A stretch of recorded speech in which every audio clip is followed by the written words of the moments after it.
No tere hommikust kõigile. Kas on hea olla füüsiliselt kohal nii-öelda kuskil ruumis? Kas see on tavapäraseks juba muutunud teile uuesti või minu jaoks on see natuke nagu erakorraline, et ma olen täna siin, mitte Zoomis või Teamsis? Kai, Minu jaoks on see väga meeldiv, et taas saab füüsiliselt kokku ja minu jaoks on see hakanud kujunema normiks. See alguses oli väga kummaline. Ma pean tunnistama ka, et kuskil augustis veel tundus väga imelik, et oled inimesele lähemal kui 2 meetrit. Aga nüüd hakkab juba harjuma, et ega loomulikult selliseid hetki, kus sa mõtled, et avad selle uudistevoo ja saad teada, et jälle 1000 inimest on nakatunud, siis mõtled, et okei, millal mina sellise otsa nagu kukun. Aga ei, loomulikult tuleb mingeid meetmeid kasutusele võtta, aga elu ei saa elamata jääda. Kas sa oled sel sügisel juba mõnel konverentsil käinud või saab öelda, et see on esimene mõnel suurel sellisel? Ma olen käinud esinemas paaris kohas, et päris niimoodi ise tervet päeva ei ole hetkel selle töövahetuse tõttu olnud võimalik võtta, et lihtsalt tööd on nii palju, et korraga tahaks olla mitmes kohas. No kuidas teistel on? Taavi? Tegelikult on päris palju ikkagi juba neid füüsilisi kohtumisi ka, et eilegi näiteks esinesime Tammsalus Tapavalla ettevõtjatele ja tänagi on veel üks füüsiline ja ka üks Zoom-konverents. Mõnes mõttes tõesti need Zoom-konverentsid või Teams-konverentsid on muutunud nagu uueks normaalsuseks, aga ega nad tegelikult ju ei asenda seda päriselt kokkusaamist, et ka konverentsidel lisaks sellele, et sa saad selle elamuse vahetumalt, tegelikult ikkagi ülisuur osa on networkingul ja omavahelisel inimeste vestlemisel. See on muuseas sama ka näiteks Euroopa Ülemkogul, kus kõige olulisemad jutud sa saad tegelikult ajada mitte alati laua taga, vaid kuskil koridoris. See vana hea, et võtad nööbist kinni. Absoluutselt. Tegelikult ma võiks korra saali vaadata. Tõstke käsi, kes on alates umbes siin septembri algusest, kes on juba lennanud? Väga õre ei ole, kuidas teile tundub. Enamus ikka veel ei ole. Miks ma nagu puurin seda? Mul on see küsimus, et me panime ennast, aidake nüüd aastaga, 2020 või kevadel, eks? Panime lukku. Ja see on siin 1,5 aastat umbes või võib-olla natuke rohkem. Ja ma nagu üritan aru saada, et kas me oleme täna nagu tagasi seal, kus me märtsis 2020 nii-öelda pausi panime. Või me veel ei ole tagasi? Või me oleme mingis uues kohas? Sandor, sa ei ole saanud midagi öelda?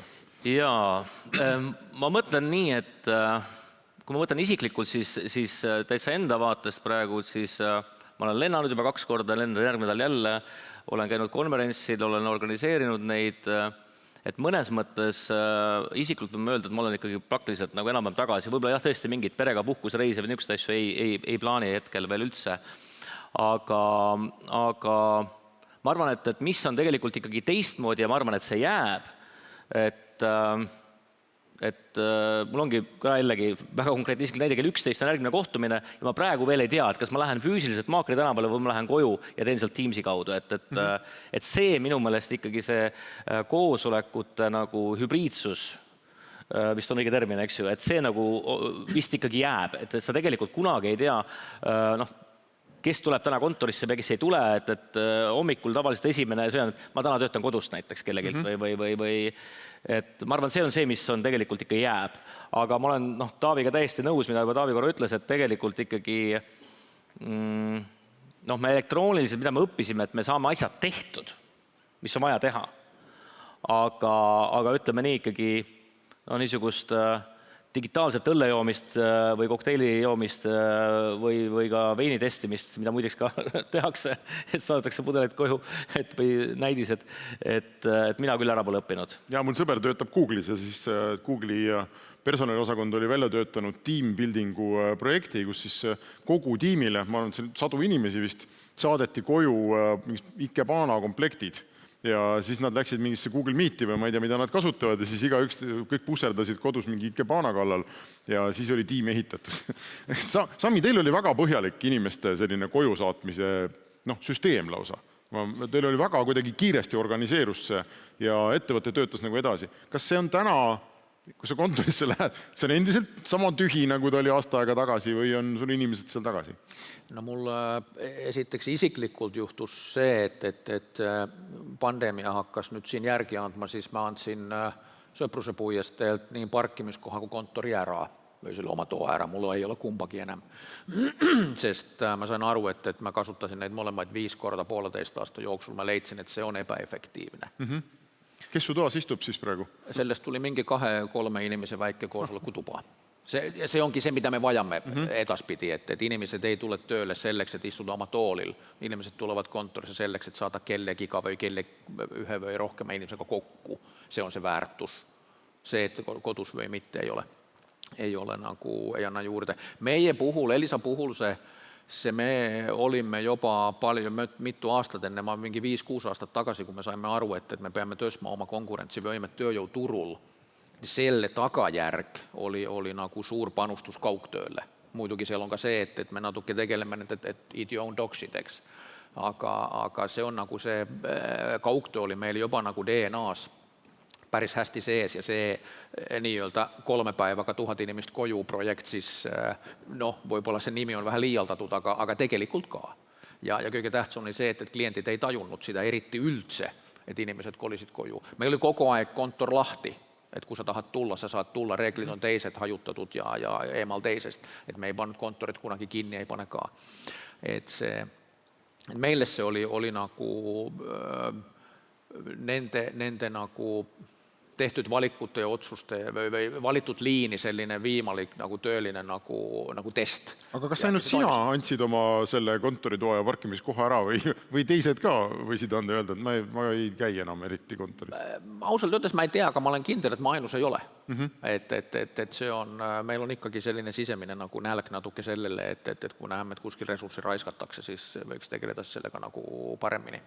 Aga veel nii palju, et see, mis siin räägiti, siis tegelikult see ei kao, et meil jälle see, et miks seda kaugtööd hakati edendama, oli see, et inimeste võimekust kasvatada era- ja tööjõulu lõimumisel. Ja see on nüüd lõimutud nii, et vähe ei ole. Ja sealt ei ole enam nagu, sa pead asjad katki tegema, et tagasi tulla nagu perede kontekstis, harrastuste kontekstis. Ehk siis me jääme, palju jääb, kui palju aeg näitab. Ma olen juhtinud selliseid, ütleme, selle teemalisi paneele nüüd siin 1,5 aasta jooksul, nii virtuaalis kui reaalis. Ja see üks muster, mis nagu kipub korduma inimeste juttudes, on see, et nagu meil praegu ka, siit läheb piir 2 ja 2 esineja vahelt. 2 tükki on pigem nagu sellise startupi maailmas, 2 tükki on, nagu Ants Luik ütles, vettinud mägra maailmas, eks. Ja see oli väga huvitav, et need nii-öelda vana majanduse ettevõtted, nad räägivad kõik seda, mida nagu Sandor ütles, et töö saab nagu tehtud, aga see ei ole nagu see, et kõik see tiimitunnetus ja see missiooni ja selline ühine värk, et meil ikka jube raske nendega. Ja siis on startupid ütlevad, et me ei saa midagi aru, et kõik on normaalne, et nagu inimestel just hullult meeldib ja tiimi ehitame ka ja kõik nagu toimib. Ma ei tea, Taavi, kuidas teil on startupis? Kas on see virtuaalne nööbist kinnivõtmine kuidagi käib, inimesed silmad säravad või? No meil on 2 väga suurt nagu erinevat trendi, et üks on see, et kogu äripool ja kliendisuhtlus sai kindlasti kõvasti kannatada, sellepärast et ütleme, anda edasi see, et autonoomse sõidukiga on turvaline, mugav, meeldiv sõita slaidide vahendusel, ei ole päris see, kui panna inimene sinna autosse, sõita sellega mingi tiir ja ta ise kogeb seda. Ja neid kogemise võimalusi meil tegelikult aasta aja jooksul praktiliselt ei olnud. Et jätame Eesti välja, mis ei ole meie nii-öelda põhifookus, et rahvusvahelist klienti ikkagi kätte saada. Me väga palju tegime nii-öelda kontakte ja kohtumisi, aga reaalselt muidugi nüüd, kui maailm jälle lahti läks, sel suvel oli mingi selline tuntav jõnks meie jaoks just nagu äripoole pealt, siis nagu järsku hakkasid nagu kokku viimase 2 kuu jooksul me oleme 8 riigis nagu auto kohal olnud ja reaalselt nagu saanud seda demonstreerida. Aga samas, kui me võtame nagu arenduse poole, ja meil on nii tarkvaraarendus, meil on elektroonika, meil on autode tootmise osa, et kogu see osa sai tegelikult sellise positiivse tõuke.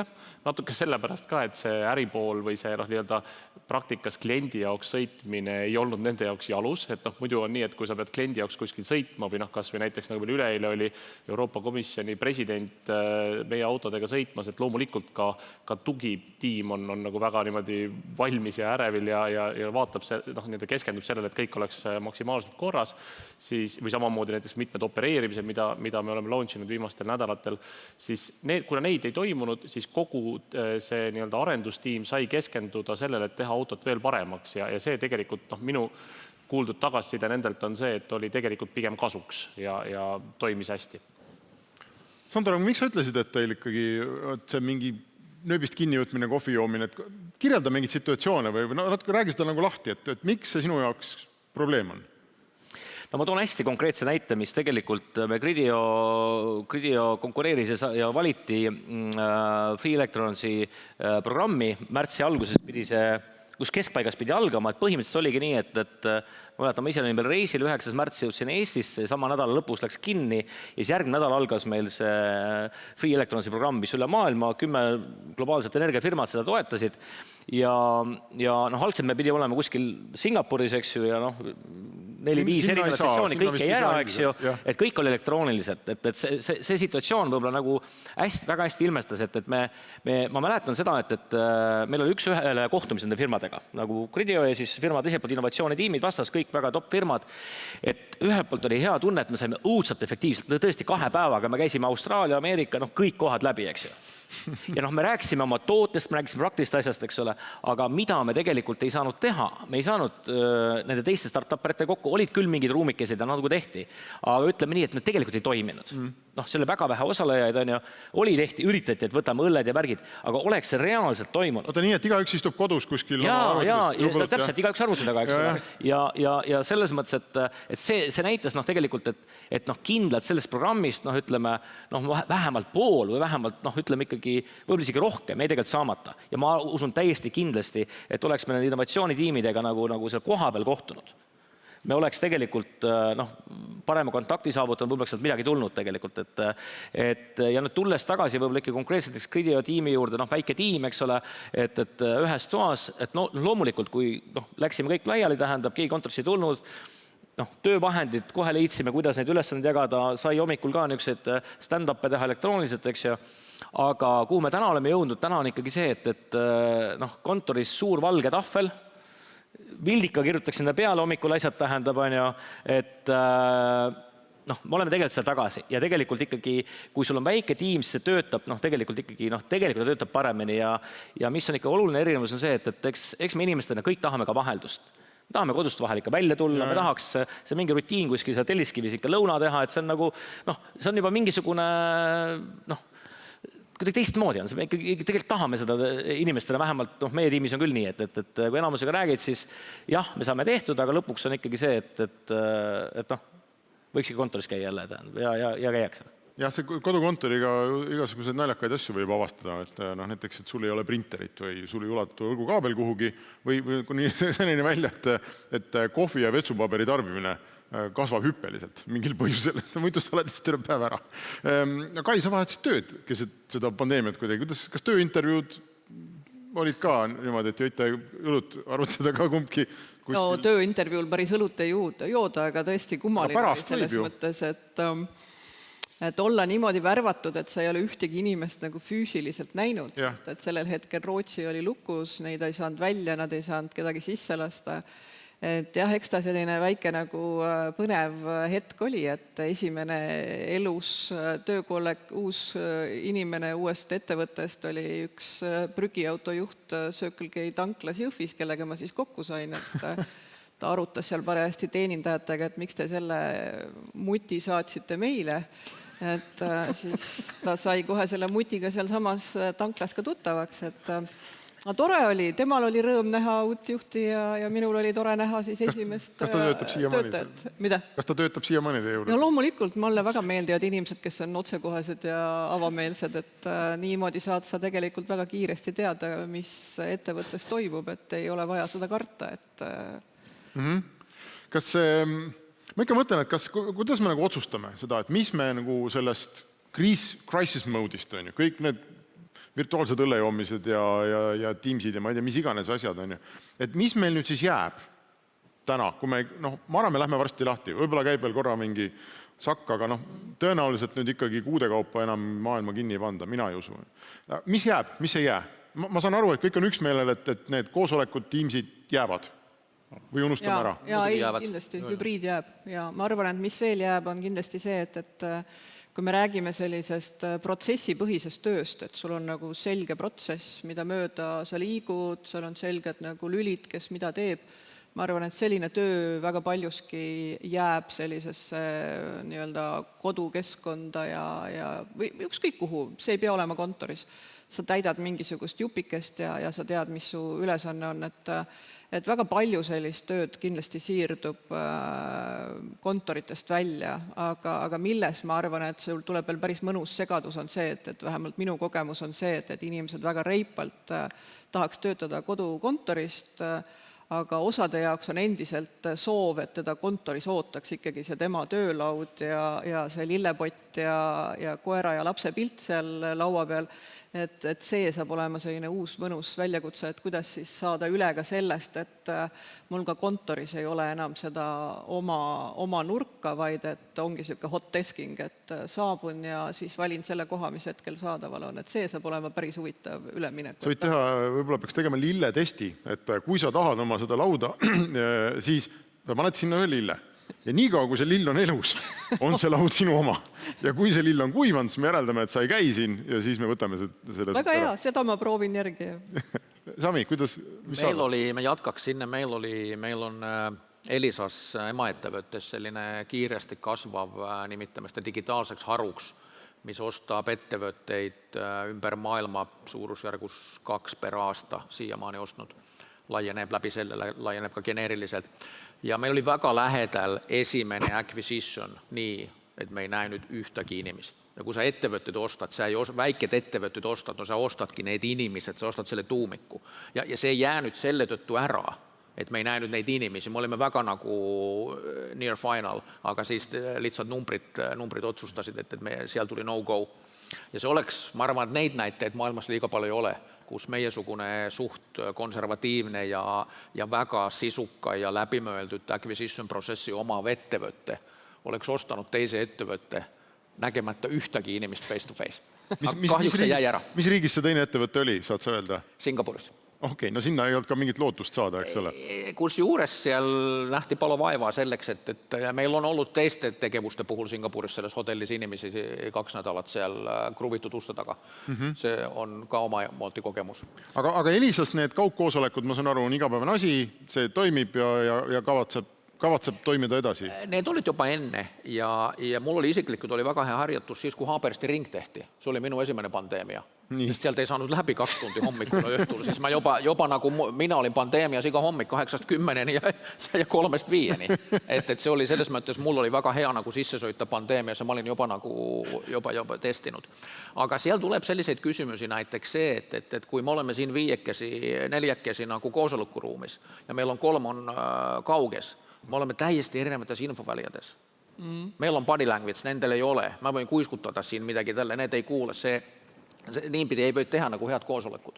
Et seal on, need väljakutsed tulevad nagu sealt. Sellepärast meil on täna tiimisid, kes ütlevad, et ei tule mingid kontorikoosolekuid. Ja kui tuleb, see tingimus on see, et iga üks on kohal. Et see hübriidil on ka nagu omad väljakutsed. Et mitte, et ei tule mitte, et kaugkoosolekut ei tohi teha.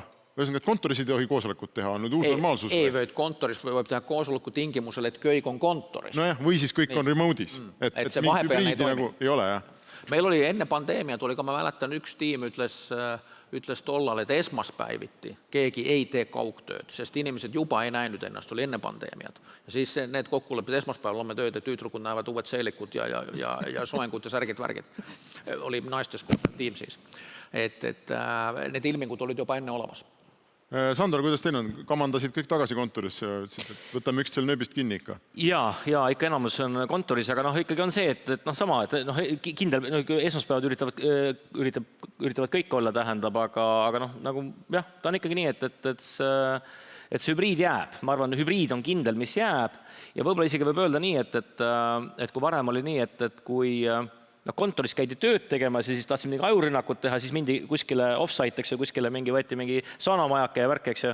Et siis võib-olla nagu see nihkub rohkem sinna, et kontoris käib siis omavaheline nagu diskussioon ja võib-olla see spontaanne innovatsioon, nimetame seda niiviisi, ja siis niisugused konkreetsed asjad, mida igaüks niikuinii ise teeb, et saab teha ka siis ära võib-olla olles kontorist eemal. See on väga hea point. Sami juba natuke puudutas seda, eks, et kontor on nagu muutumises. Et me mäletame seda, see oli, ma ei tea, aastaid tagasi, kui eestlastele hakkasid tekkima need uut tüüpi raamatupoed, kus nagu raamatupoodnikud käisid ja ütlesid, et vaadake, raamatupood, see ei ole tegelikult raamatupood, see on pigem nagu kohvik. Et tekkisid need tugitoolid sinna ja ta läks nagu selliseks mõnusaks. Et kas kontorit ootab mingi sarnane nagu tulevik, et töölauad välja, kohvikud, palmid, tugitoolid, ma ei tea, kotttoolid, näete seda või on see nagu väga... Läheb lasteaiaks kätte? On nii, et vähemalt kui ma meile vaatan meie Helsingit, kus me oleme seda kaugtööd Pasila kontoris nagu aastaid, nimetame Smart Workiks teinud, meil on mingi 4.0 on käimas, see ongi selline jungle. Siis on kuskil tagapeidus on need ridades need kohad, kuhu sa saad minna, siis panna klapid pähe ja teha seal oma tööd. Aga 2/3 pinnast on selline kohvik. Et erinevaid suurusega nagu selliseid, et sinne see lähebki. Et veel kord, sa tuled kontorisse ainult teist inimest kohtama, mitte oma ette toimetama. Selleks ei ole kontoris nagu eriti väärtust, vastupidi. Välja arvatud, kui sul on palju väikseid lapsi ja sa elad väikses korteris. Siis sa tahad käia. Siis sa tuled sinna tööle igal juhul. Aga ma just mõtlen ise ka, et ma nagu oma praegu nagu renoveeritavasse kodusse ka ikkagi mõtlesin täiesti nagu selles mõttes tänu pandeemiale või pandeemia tõttu mõtlesin selle täiesti ümber, et kuidas ma loon ikkagi need töötamiseks vajalikud ruumid ka koju, et seda see juba nagu ka isiklikul tasandil on kindlasti minu jaoks muutnud, aga väga huvitav on olnud kuulata, et ma püüan siit nagu tõmmata selliseid nagu püsivaid trende, siis ühelt poolt ka, ütleme, mina arvan, et need isiklikud kohtumised ja see nagu personaalne nagu touch, mis iganes see eesti keeles on, et sa saad selle nii-öelda inimestega suhelda ja kui vaja siis ka õlut juua, et see kindlasti ei kao. Ja seda on meile vaja, me oleme sotsiaalsed olevused ja tegelikult see pandeemia ikkagi, kus me olime kõik kodus vahepeal, eks ole, ja see oli võib-olla isegi liiga ekstreemne see esimene laine, kus tõesti üldse ei tohtinud liigutada, eks ole, et see tegelikult mõjus ikkagi inimese psüühikale suhteliselt halvasti ja sotsiaalsele läbikäimisele ja nii edasi, aga mida see nüüd nagu see positiivne nüüd võtta, siis esiteks paljuski muuseas tänu telkodele, me oleme ikkagi, eks ole, telko üritusel täna tuleb öelda, et Eestis on täiesti nagu viimase peal valmis oleks selleks, et meil on kodudes paljudel valguskaablid, meil on 4G võrk väga heal tasemel, mis ei ole muuseas iseenesest mõistetav. Me praegu alustasime opereerimist ühes Euroopa Liidu riigis, kus on tõsine probleem, et sul ei ole korralikku 4G-d, et ma siin, sa enne ütlesid, et pange wifi parool, eks mina panen sellest wifi paroolist, mul on 4G siin nagu piisavalt kiire ja ma ei ole kunagi konverentsil Eestis seda juba viimast, ma ei tea, palju aastaid teinud, eks ole.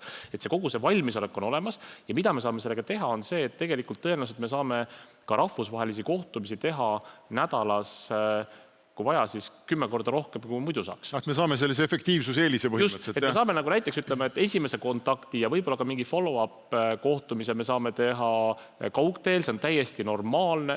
Mina puutusin natuke varem ka kokku, kuna ma olen rahvusvaheliste tiimidega harjunud, aga paljude jaoks see muutus uueks normaalsuseks ja see ei ole enam kuidagi nagu ebaviisakas öelda, et kui ma tahan Sandoriga kokku saada, eks ole, et kuule, et ma olen Hiiumaal, et teeks selle kohtumise Teamsis. Täiesti okei.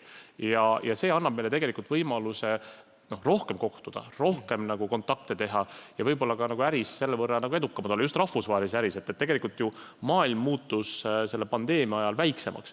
Ja viimane point, mida ma tahaks teha just eile, ma mõtlesin Tammsalus käies, et kui ma 2 aastat tagasi mõtlesin, et Tammsalu edu on see, et sealt saab rongiga hästi kiiresti Tallinnas tööl käia ja see on muutunud nagu teemaks kindlasti, eks ole, ja elukeskkonna mõttes Tammsalus on võimalik kindlasti paremaid tingimusi paljudel luua, kui Tallinnas oleks, siis täna ma mõtlen pigem nagu seda moodi, et kui sa saad teha sellist nagu kaugtööd, nagu Sami seletas, et Elisas on võimalik, eks ole, paljudel töökohtadel, siis miks mitte elada kuskil ilusas Eesti kohas, kus sa saad endale lubada võib-olla väikese korteri asemel täiesti korraliku murulapiga maja. Ja võib-olla see on see regionaalpoliitika, mida ükski valitsus pole suutnud, nii haldusreformide ega muude ägedate plaanidega. Et see on, ja kuna meil on selles samas külas on ju ka 4G, eks ole, Elisa pani masti püsti. Ja valguskaabel ka vaikselt nagu roomab mööda Eestit. Aga vähemalt 4G on. Jah. Üks positiivne, ma ei tea, kas on trend, aga mis mõned vajalikud muutused tekivad nagu vägivaldsetel alustel, eks. Ja siin on ka see, et ettevõtted on nüüd surutud oluliselt paremini oma töötajaid eesmärgistama ja möödma.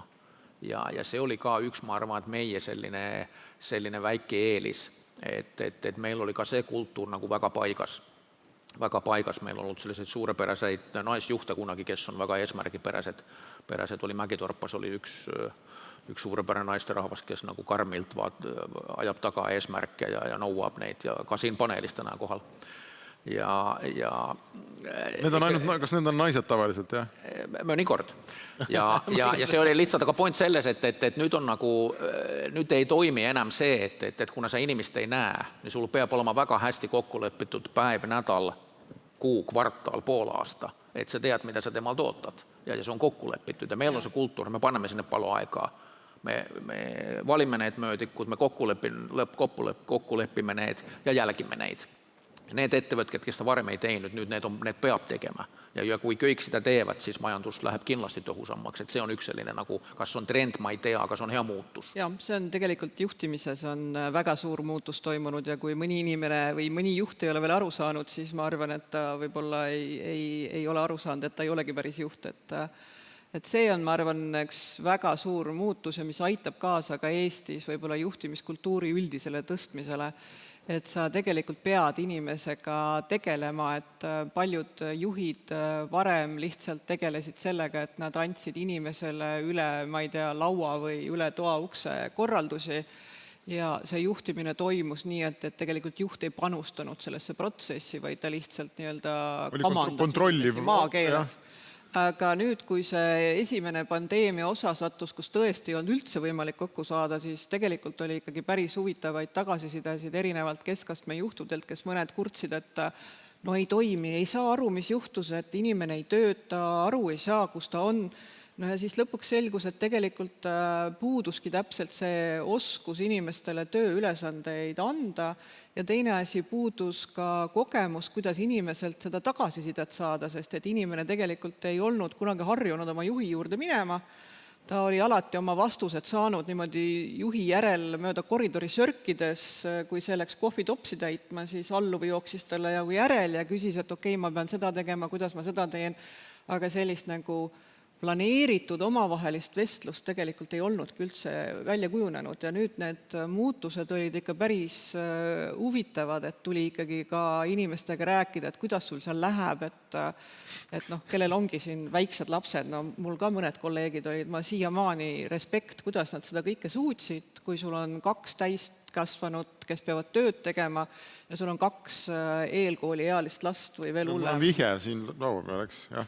Me elasime selle ise ka läbi. Ja, et see on päris lapsed tegid oma tööd nii-öelda. Aga juhi roll muutus väga-väga oluliseks ja just nii-öelda inimeste juhtimisel, mitte protsessi juhtimisel, vaid kuidas sa inimesega suhtud. Seda on ju Eestis tegelikult väga pikki aastaid toodud nagu välja, et see keskastme juhtide tase ikka väga loperdab, et on ja ei ole. Ma saan aru, et nagu sa kirjeldasid, et see muutus oli nagu sunnitud, et nad pidid hakkama oma alluvatega kuidagi rohkem juhi moodi suhtlema. Kas sellele saab teadlikult ka läheneda ettevõttes? Kas tuleb teha mingi suur üleettevõtteline juhtide koolitamise programm või kuidagi süsteemselt seda teha? Või lihtsalt istud ja ootad, et see läheb paika, sest ta peab minema? Ei, seda ikka tuli selgelt juhtida. Ma arvan, et väga paljud sellise keskastme juhtide jaoks, kes sellist on Eesti keskastme, üldse keskastme juhi kõige suurem dilemma on see, et ta tegelikult peab aru saama, et ta on mingis mõttes nagu protsessi juht ja teises suhtes nagu inimeste juht. Ja tegelikult see juhtimise osas keskastme juhtidel üle tähtsustatakse seda protsessi juhtimist, et mina siin juhin, vaadake seda mingisugust tootmisahelat, aga selle taga on inimesed, see läheb vahetevahel meelest ära. Ehk et tegelikult tuli ikkagi väga palju rääkida sellest vaimsest tervisest, kuidas aidata oma kolleegi, kui see kolleeg isegi ei väljenda ennast väga selgelt, kuidas üldse aru saada, mida su alluv mõtleb, kui see just see, nagu Sami tõi välja, et see kehakeel puudub, et kui sa oled harjunud nägema, et sul ikkagi nagu kolleeg närtsib laua taga ära nagu see lillepott, eks ju, siis sa saad aru, et ühel hetkel nagu on midagi valesti, aga kui ta seal kodus nohiseb vaikselt omaette, kuidas siis see põhjus teada saada, et ikka tuli päris palju selliseid koolitusi anda kõigile juhtidele, igaüks siis pidi sealt midagi välja noppima enda jaoks, mida siis konkreetselt kasutada. Aga me lõime ka selged reeglid, et ma olen ikkagi natuke nagu Sami ütles, selline, et kord peab olema, et ikkagi teatud sellised nädala koosolekud, et igaüks sai valida selle vormi, aga põhimõtteliselt levitasime ettevõttes sõna, et ikkagi sellised meeskonna koosolekud just sellise üldistel teemadel inimestel võiks olla vähemalt kord nädalas, kui me täiesti niimoodi kaugtööl töötame. USA-s hakkas nüüd päris palju ilmuma mingeid artikleid sellest, kuidas suurfirmad on selle töötajate juhtimisele ja jälgimisele ja mõõtmisele väga nürimeelselt lähenenud, eks, et on tekkinud osades ettevõtetes kohustus, et sa pead panema oma tööruumi kodus kaamera, see kaamera salvestab heli ja pilti kogu aeg, et ettevõte jälgib igasugu klahvivajutust ja hiireliigutust, mingid sellised asjad.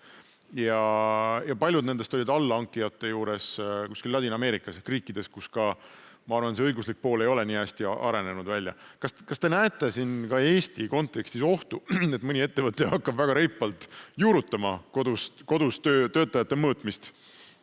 Ma arvan, et see on just seoses sellega, mis ma varem ütlesin, et need ettevõtted, kes peavad nii tegema, see tähendab seda, et nendel ei ole süstemaatilist inimeste eesmärgistamist. Nendel ei ole ühiseid eesmärke ja hajutatud eesmärke. Ja kui need on, siis need on mingid aastased eesmärgid, need peavad olema päev, nädal, kuu ja nii edasi, eks. Ja need ettevõtted ei ole kaua olemas. Need ei ole konkurentsivõimelised. Ehk siis need kaovad iseenesest, kui need hakkavad neid kleepima, neid kaameraid sinne selleks, et saada aru, mida inimene teeb. Et see, miks minu arust, ma üritasin seda siis, kui see tuli see esimene laine, kui Ouna ja kumpanid hakkasid inimesi, nagu eelmine, millal see oli, sügis või talv kutsuma tagasi. Ei. Ja ma et nagu milleks? Ja siis ma sain aru, et vaata, me oleme Jenkides, kus suvepuhkus on 6 päeva. Väga privilegeeritutel on 2 nädalat. Ja mõnikord, kui sa tuled puhkuselt tagasi, võib-olla siiski tool on kadunud. Või keegi teine istub siis. Et nendel see nälg vaba ajalle on nii suur, et esmaspäev reede fenomen juhtus Ameerikas nagu plöksti kohe. No, see on vähe teine asi, sa kaotad 40% nagu ressursist. No siis ja kui sa muud ei oska, no siis sa back to basics, kutsud need vägisi nagu tagasi kontoris, et see oli see põhjus. Eks põhjus ei olnud see, et sa oled kodus, vaid põhjus oli jällegi juhtimatus ja selline nendele omane kultuur, et see vaba aeg on oluliselt suurema väärtusega nendele, kui see on meil. Meile vaba aeg on selle nagu, no seda on, nendel ei ole. No Sandor, kui sa startupi ehitad, siis ükskõik mis ettevõtted, mis on väike ja see alles areneb ja sa tegelikult ei tea, kas ta, võib-olla ei tea, mis ta üldse teeb või mis see tema nagu tulevik on ja kõik põleb kogu aeg, on ju. Ja kõik on nagu kahtlane ja kogu aeg tuleb rabeleda. Kas sellistes tingimustes saab teha nii, nagu Kai ja Sami soovitavad? Süsteemne juhtimine, tegeled, hoolitsed, muretsed, mõõdad. Ma arvan, et see on keeruline. No väiksemate tiimidega on selles mõttes ikka lihtsam, et Gridia puhul on tänane tiim on 7 inimest, eks ju, see ongi niisugune, mida öeldakse, et nii-öelda maksimum 7-10 ehk nii-öelda 2 pitsa tiim, et 2 pitsat saab söönuks saama, et seal on tegelikult natuke ikkagi lihtsam, et seal tegelikult on väga palju ja kuna on väga ikkagi muutub olukord kogu aeg, et sa tegelikult, me ei räägi nädalastest nii-öelda koosolekutest, igapäevastest räägime, eks ole, et ikkagi esmaspäeval on nagu pikem, eks ole, tõsisem, mis nädalaplaanidena, aga ikka iga hommik on, eks ju, et kes mis tegi, mis täna plaanid teha, kuidas on mingid blokkerid, et see on ikkagi pigem niisugune igapäevane teema Gridio näitel vähemalt, et selles mõttes see nagu tegelikult töötab ja pluss nüüd ka, kui kõik on kontoris tagasi, ikka kui sul 2 arendajat nurgas kirjutavad, tähendab samal ajal keegi testib, vaatab, eks ju, tähendab, et see on ikkagi, see on teistmoodi, et mõnes mõttes, et siin nagu öelda, et nüüd paneme kuuplaani ja siis kuule, kus me teame, kus me kuu aja pärast, mis turgudel me juba oleme, tähendab, et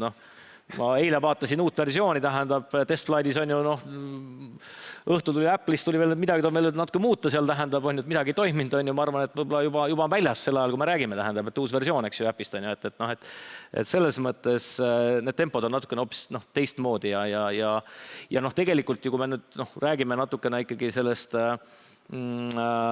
suurematest firmadest, eks ole, täna ma küll kõrvalvaatajana, eks ole, et kus ma seotud olen ikkagi väiksed firmad täna, aga ega see tiimi muster ju tegelikult, meiega siin ükssarvikud ju TransferWise ja Bolt räägivad sama tegelikult ikkagi, et ega tal võib olla tuhandeid töötajaid, eks ju. Aga lõpuks on ikkagi mingid 700 tiimid, kes teevad asju, tähendab, et kus on tiimijuht ja nii, et võib-olla selles ongi võib-olla siin ei olegi, see mõttelaadis ei olegi võib-olla nii suur vahe, tähendab, et lihtsalt sul on konkreetse ülesande jaoks tehakse mingisugune tiim, kes lahendab selle ära ja siis tehakse võib-olla järgmine tiim, kus on erinevad kompetentsid, et tänapäeval ikkagi ütleme ju nii, et ega suured ettevõtted on väga selgelt aru saanud sellest, et innovatsioon ei tule neilt enam seest. Kõik ju startup üritused ja nad kõik ju oma skaudid väljas, suured firmad käivad otsimas innovatsiooni sealt firmas, mida ära osta, inimesi, tiime, ideid, mis iganes tähendab, et nad on selle ära õppinud, suured firmad, et ausalt öeldes need innovatsioonitiimid teinekord ongi, ütleme, nagu suures firmas veel blokkerid, kus see innovatsioon ei jõua sinna reaalse ellu. Et vähemalt mida ma olen kogenud, et ma ennem siin tõin näite, et me Free Electron siis käisime seal 10 firmaga, tegime üks-ühele innovatsioonitiimidega, et ma ei tea, kas see on sellepärast, et me ei saanud õlut juua, tähendab, või tood oli kehv või midagi muu, aga sealt pole siiamaani midagi tulnud veel, eks ju. Et selles mõttes on ikkagi nii, et sa pead tegelikult olema ka ikkagi suurtes firmades kindlasti paindlik ja võib-olla see tänapäeva juhtimise lähenemine ongi, et sul ei ole enam seal 50 osakondi ja siis seal üks juht, eks ole, kuskil vahepeal tähendab ja siis see keskastme juht on seal, ma nimetan nagu niuke haamri alasi vahel või sandwich, eks ju, kus siis altpoolt töötajad ja ülepoolt suruvad ja siis ta on seal nagu väga raskes seisus ja põlevad läbi, eks ju, ja lahkuvad, et eks see juhtimiskultuur tegelikult kindlasti peabki muutuma, ja kuna innovatsioon on, ma arvan, täna ikkagi igal pool, elu muutub nii palju, et ma arvan, et siin võib-olla niisugusest väiksematest tiimidest ja tiimid ka nii, et ei ole nagu struktuurid, et siin on meil juristid ja siin on tähendab finantsistid ja siin on mingid tooteinimesed, tehnikainimesed, aga need tiimid tuleb mingi ülesande lahendavaks kokku panna ja kõik see muutunud kontorisüsteem ja kus ei ole kabinetisüsteem enamus kohtades vast enam, ma loodan, et see tegelikult seda ka soodustab, et peavad need ruumid olema, need võimalused kokku saada ka füüsiliselt, mitte ainult seal Teamsi gruppides, eks ju. Jaa, meil on üsna sotsiaaldemokraatlik paneel siin olnud, et töötajate õigused on nagu väga esil. Mul on selle teema üks küsimus veel ja siis võiks natuke ärist ka rääkida. Ma jätsime ise endale siia Põhja-Tallinnasse kodukontori, toa, sest 2 last, koerad ja kõik on ju, ei saa tööd teha. Ja tuba on umbes 6 ruutu, kui ma korrutan ruutmeetri hinnaga läbi, panen sisustuse juurde, see on mingi kulu. Kas me kujutame ette, et ma võiksin hakata rentima, kui ma töötaks sami näiteks Elises? Kas ma võiksin rentida oma kodukontorit sulle välja? Kas võiksid mulle maksta selle eest, et ma olen teinud selle pingutuse ja oma eluruumi arvelt endale normaalse töökoha hankinud? Me käisime diskussiooni armsa eks-kolleegi Valduriga, siis kui Valdur oli veel maksunduses. Ja see oli küll nagu päris masendav. Et kustu kummi saan maksuvabad viia, aga värvilis pastakanu juba piiri peal. Et võib-olla laps joonistab sellega ja tekib erisoodustus. Loogilist lapsed ju kunagi ei kustuta midagi. See oli natuke liialdatud näidis, aga selles lihtsalt, et see oli väga hea eestlus. Valdurit kõik teame, ta on avatud, intelligentne ja nagu hea inimene. Ja ta ütles, et ma saan täiesti aru sellest asjast, me oleme rääkinud sellest, aga antud seaduslikus keskkonnas no way. Et ma pean kõik oma kohvid, vetsupaberid, kustukummid, kõik ostma ise sinna toolid ja asjad ja sa ei tohi mulle midagi anda? Ei, tohib küll ja siis sitä nüüd luuakse tõenäoliselt seda regulatsioon õigus ona seal ka, aga see on 101% tõlgendamine. Ja seal on kõige igavam on see, et see nagu Valduri organisatsiooni nägemus oli ka see, et see on nende maailmas nagu poliitilise enesetapp, sest Rahmin on anyway nagu vastu. Aga see ajas muutub, aga töötingimused on kulu. tööandja vaadenurgast. Mul on nagu savi, kus see kulu tekib. Ja kui ma leian, et 100 ühikut sinne, et toodab rohkem kui 100 ühikut sinne ja kui see juhtumisi on kardinad kellegi kodus, mis summutavad heli, inimene, kes on 6 tundi päevas Teamsis, siis kardinad on nii selliselt põhjendatud asi ja maksame sellest siis erisoodustuse. Midagi pole teha.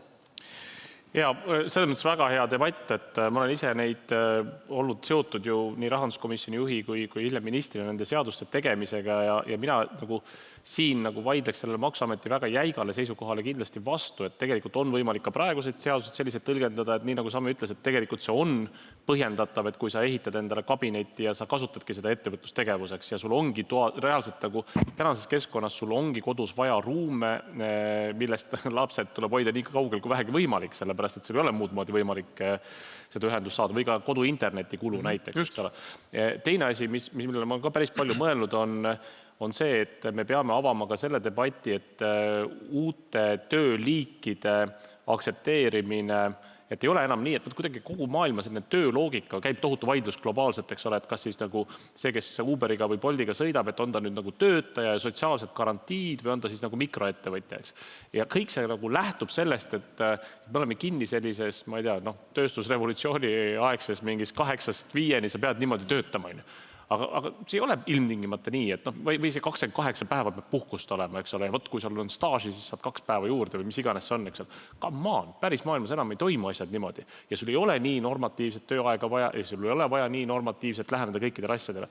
Ja samamoodi järjest rohkem me hakkame nägema, paljuski tänu sellele, et nüüd on võimalik ka üle Teamsi töötada rahvusvaheliselt. Me hakkame nägema seda, et inimesed ongi mitmel kohal ja nad tegelevad ettevõtlusega ja töötamisega ja seal need piirid lähevad palju hägusemaks ja seadusandlus peab siin nagu suutma kaasa tulla, et mitmel põhjusel. Ühelt poolt see, et ka riik soovib oma maksud saada, seal peab olema mingi õiglane loogika, aga samas sa ei saa nagu ettevõtlusele lajatada kogu selle kõikidele kuludele nagu erisoodustusega, et see ei ole ka loogiline, et siis ei ole see võrdle kohtlemine, eks.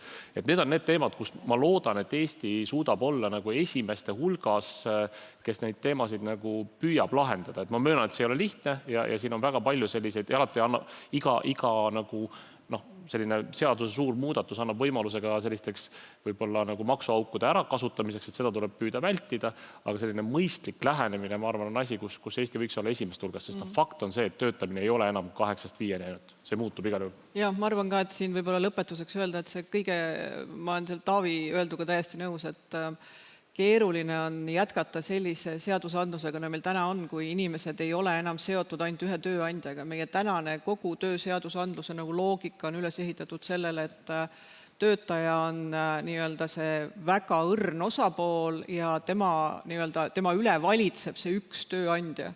Ja kui sa mõtled selle peale, et tegelikult neid inimesi, kes täna töötavad ainult ühe tööandja juures, on ikkagi järjest vähemaks jäämas, siis kõik need sotsiaalsed kaitsed, kes siis on see, kes selle inimese eest siis nagu hoolitseb, nagu see seadus ette näeb, eks ju. Et kõik need asjad on väga keerulised, et ma arvan, et siin tõesti tuleb aru saada, et see on pöördumatu, see on muutus, mis on jäämas ja tegelikult on viimane aeg viia kõik need seadusandluse punktid vastavusse, vastasel juhul tegelikult on kurb vaadata, et need võlaõiguslikud töölepingud ja kõik muud asjad vohavad ja need ei ole tegelikult pikemas perspektiivis head ei riigile ega ka inimestele. Ja ma olen isegi selle debati läbi käinud, et kui sul on arvuti ja nüüd sa töötad näiteks oma OÜs, aga tegelikult sa oled veel mingisuguse osaga kuskil veel tööl ja võib-olla kuskil veel tööl, siis ka meil oli külaskäik ametnike juurde, kes küsisid, et nii, kuidas te nüüd jagate neid kulusid? Ma ütlesin, ma ei tea, et ma lihtsalt kasutan seda arvutit, et mis on siis? Ei, te peavad lepingud olema. Et nüüd mõõtke ajaliselt siis välja, et palju te seda arvutit umbes ühe või teise projekti juures kasutate, tehke mingisugused ristrendilepingud oma vahel. Ja siis ma haarasin ka peast kinni, et teeme nii, ma lahkun igalt poolt töölt ja ma töötan oma OÜs. Ja siis on vähemasti selge, et kõik kulud, kõik tulud on seal, kas see sobib? Sobib. Aga see tähendab, põhimõtteliselt ma ei olnud enam tööl, eks. Ja need samad kaitsed, mida see seadus peaks siis mulle justkui nagu omistama, need kadusid üle öö ära. Või siis ma peaks need mingisugustesse teenuslepingutesse sisse rääkima. Ja ühesõnaga, asi läks väga kiiresti, väga keeruliseks. Meil on mõni minut aega. Ja Taavi juba korra tõstatas ühe teema, mis minu arvates on väga huvitav, on see, et Eesti on väike, see tähendab, me oleme kiire ja me oleme kogu aeg tehnoloogiast suutnud endale kuidagi kasu lõigata kiiremini kui suured riigid. Kõik see e-riigi arendus ja kõik, mis me oleme teinud. Kas täna on teie arvates mingi selline hetk nüüd tekkinud selle pandeemia, ma ei tea, järgses maailmas, kus Eestil on mingi šanss liikuda kiiresti, teha mingisuguseid otsuseid, olla mingi järgmine teerajaja, või kas kuskil on mingi kaigas, millest kohe praegu kinni haarata ja öelda, et vot meie oleme see? Ma arvan, et see surve tuleb pigem väljapoolt, et tegelikult ju digiriik on meil väga hea, aga erasektoris tegelikult digitaliseeritus ei ole endiselt väga hea. Ja see on see taak sellest odava tööjõu ajast, ehk et kõik, mis on võimalik ära teha inimeste kondi jõul, on seda tehtud. Väga paljud ettevõtted selle pandeemia ajal pidid otsustama, kas nad lõpetavad tegevuse või nad peavad otsima võimaluse digitaliseerimiseks. Ja tegelikult tööjõuturg täna on endiselt see, et meil on vananev ühiskond, tööturule tuleb järjest vähem noori inimesi, ehk et ühel hetkel ja elatustase tõuseb, mis teeb ka selle, et paljud inimesed, eestlased, Eestis elavad inimesed ei taha teha teatud töid. Et ma arvan, et see surve tegevusvaldkondades digitaliseerimiseks on murdepunktis, et do or die põhimõtteliselt, et sa pead ära otsustama, et kas sa tahad jätkata sellel valdkonnas või sa otsustad, et okei, nüüd selle odava tööjõu turu lõppemisega ma nüüd pean kas kolima kuhugi mujale või ma selle peatüki oma elus sulgen ja hakkan midagi muud tegema. Taavi, Sandor, Tiiger 2 on kuskil peidus? No minu meelest, kui me alustasime diskussiooni siin ju natuke nagu koroona teemadele viimase 1,5 aastase muutusi, siis mõnes mõttes ju see energiakriis, mis praegult ikkagi on energiahindadega ja laialt energia, mitte ainult elektriga, kõik gaasi ja kõige muuga, minu meelest see on nagu fookuse siia toonud ja tegelikult ma arvan, siin on Eestil kindlasti väga palju ära teha ja ka siin on see tehnoloogia baas, et hästi lihtsalt öeldes, millega Grideo tegeleb, on see, et me nihutame elektritarbimist.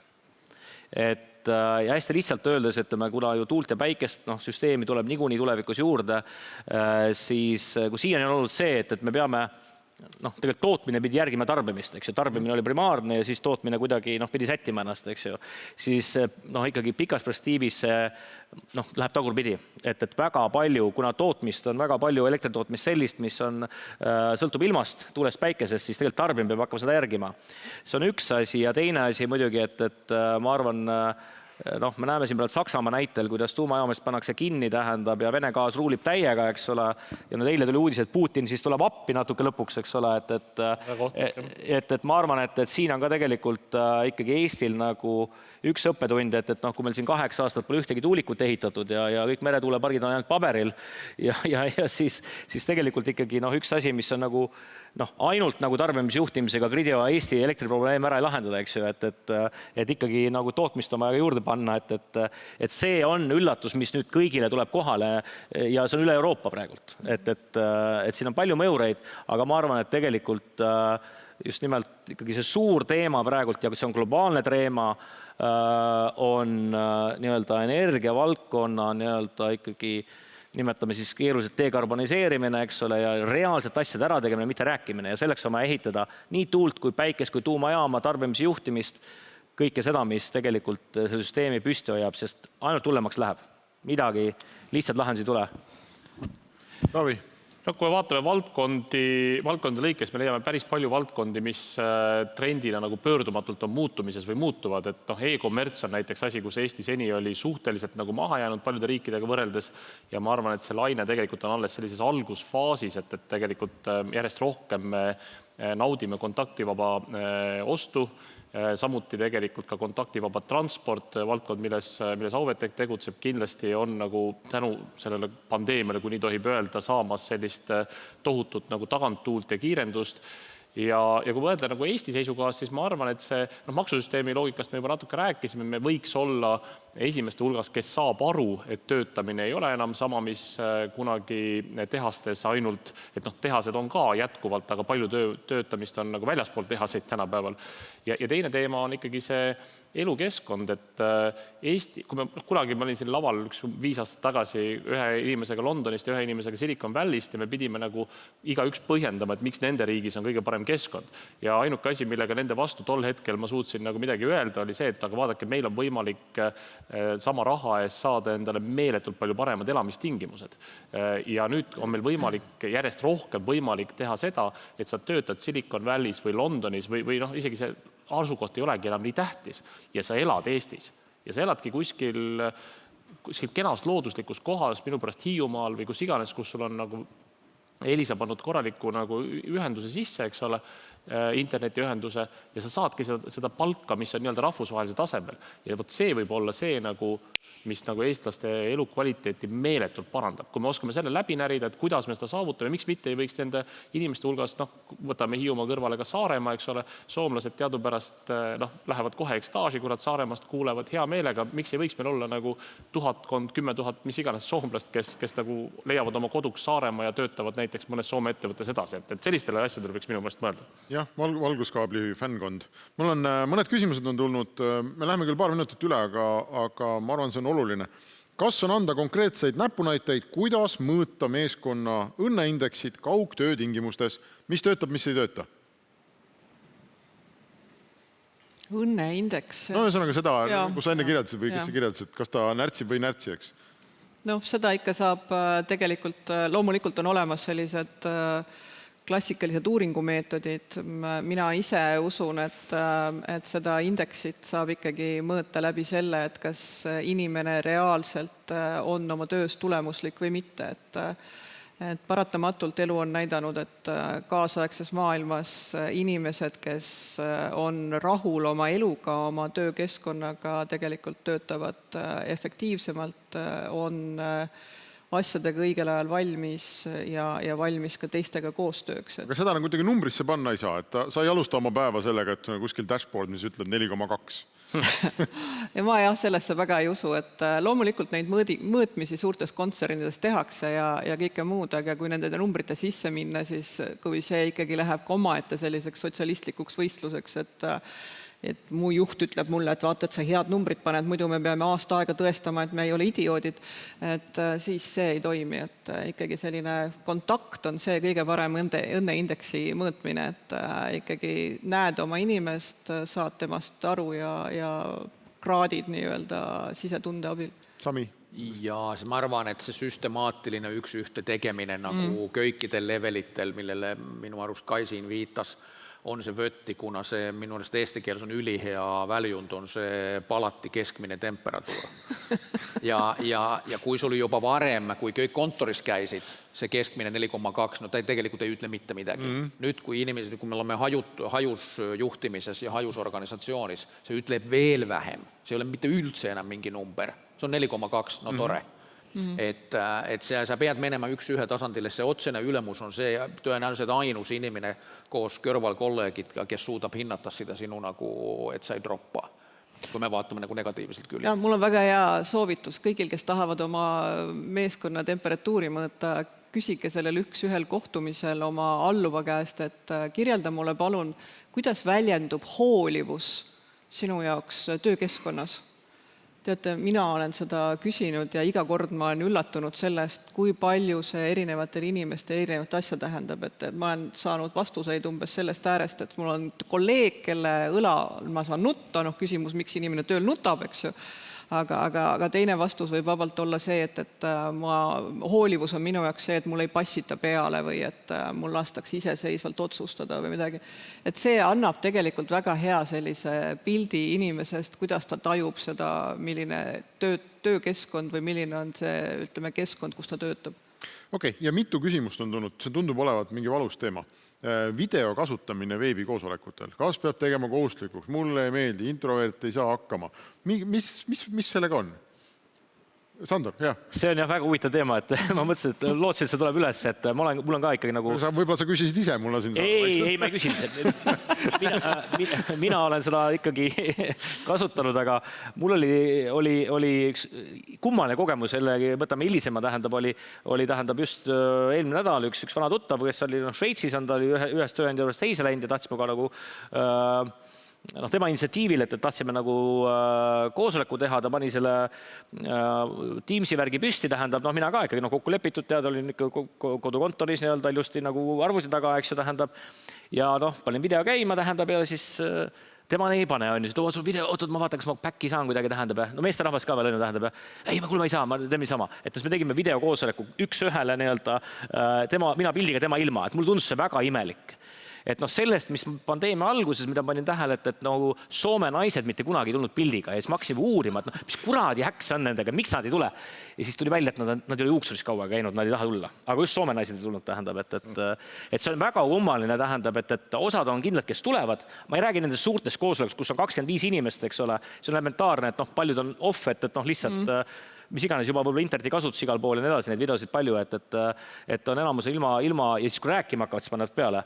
Aga minu jaoks on see ka väga kummaline, et kui meil videokoosolek ikkagi tähendab ja inimene räägib ja presenteerib ja ei pane videot peale, et minu jaoks on see ikkagi täitsa nagu ikkagi kummaline. See tõmbab õnneindeksi jälle alla, kui sa sunnid inimest panema kaamera sisse. Ma ei tea, konverentskõne oli vanasti, see ei ole uus ja kulge, konverentskõnesid on rahvuses alati tehtud, tähendab, et see on alati olnud, tähendab, väga suuri lepinguid on räägitud, et see on ikka väga kummaline asi. Ma ka imestan selle üle, et mis värk sellega on, tähendab. Ma ütleks, et see tegelikult ikkagi näitab selle meeskonna mingit juhtimisalast puudujääki, et kui töötaja ja tema meeskonna juhi vahel ei ole sellist usalduslikku õhkkonda, et on selgeks räägitud, et miks selline silmside võiks olemas olla, et mina arvan, et see ei ole kinni introvertsusest, mina isiklikult olen ka introvert, lubage tutvustada, aga selles mõttes see on ikkagi kinni sellisest asjast, et loomulikult sinna tulevad see, et ma olen alles pidžaamas ja söön kanakoiba ja kõik need asjad, et see on inimlik ja seda vahetevahel me peame ka koosolekuid, mis ongi lõunasöögi ajal ja igaüks nosib ja räägib, aga see ei ole põhjus, miks usalduslikus seltskonnas nagu kaamera kinni hoida, et on ikkagi pigem mingisugune selline natukene nagu protestimeelsus, natukene selline suhtumise näitamine, et see juht peaks ise vaatama peeglisse, et miks ta meeskonnaliikmed ei taha kaamerat avada. Selge, sellega me lõpetame. Toomes oli õpetajate ametiühing, võttis sõna siis umbes aasta tagasi. Õpetajate oli suur mure, et lugupeetud pereisad, kui teie laps on seal Teamsis või Zoomis, see ei ole laste arengule heaks, kui sa seal taga töllerdad russikut. See võib olla üks põhjus kaamera kinni panemiseks, see on hea põhjus. Sellega võib lõpetada. Sellega me lõpetame. Soome naiste ja Soome pereisade küsimus kerkis siin tugevalt üles. Aga ma tänan paneliste. Aitäh kõigile, aitäh ka kuulajatele ja ma loodan, et me saame rääkida siis edaspidi kogu aeg nagu reaalselt, mitte virtuaalselt. See on tore. Suur tänu. Ärge jooske ära, mul on kingid ka.